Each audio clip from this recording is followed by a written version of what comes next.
लेकिन अगर वो आपसे कह देंगे कि आपको इतनी आजादी है कि बोल सकते, तो आपके मन के उद्गार निकलेंगे, एक नई चीज आएगी।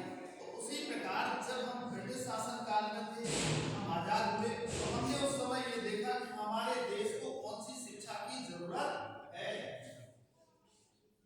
लेकिन आप तो बिल्कुल जीरो हो। और कोई पेपर का नाम बताओ जो पेपर दे के आए जिसमें तुम्हें कुछ थोड़ा बहुत आता हो। तुम्हारा रोल नंबर कितना बेटा? लास्ट में 200। तो बताओ, हमने पहले कहा था आपसे कि बोलो, गलत बोलो सही बोलो, ठीक है। मकसद हमारा ये है कि बोलना अगर सीखोगे, जैसे आप 3 लोग बोले तो आप अपनी लिस्ट में नंबर देखिए, आप 3 कुछ ज्यादा नंबर है, कोई सोचने की बात नहीं है, कोई कुछ भी कहता है। हम क्लास में ये चाहते हैं कि ठीक है आप कुछ भी बोलेंगे, क्लास में आप बोलेंगे, आप अपने टीचर से बोलेंगे, उस शंका का समाधान वो करेगा।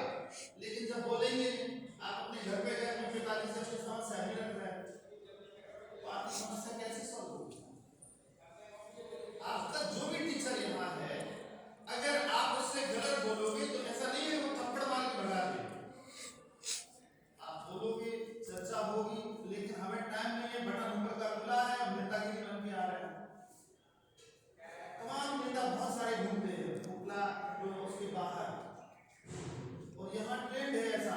ललितपुर में अधिकांश बच्चे हमने अधिकांश कॉलेज में देखे, जैसे अपनी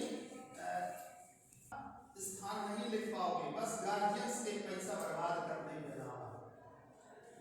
अगर कुछ पढ़ोगे तो सोचोगे, हिम्मत करोगे, बोलोगे तभी कुछ पाओगे। तुम्हें ये नहीं पता है कि पेपर दे के आ गए, कौन सा पेपर दे के आए, तो पता होना चाहिए कि हम अगर कोई तुम्हारा प्रैक्टिकल लेने आ रहा है तो अब चिंता तो है ही नहीं, अब चिंता नहीं, हम पे भी कोई फर्क थोड़ी पड़ेगा, ना इन पे पड़ेगा ना इस संस्था पे पड़ेगा, आपके सब पे पड़ेगा। इतनी जरूर बना के रखो कि अपने माता पिता की इज्जत बना के रखो। तो तुम्हें कैसे पैसे दे रहे हैं, कैसे मेहनत हो रही है, ये उनसे पूछो।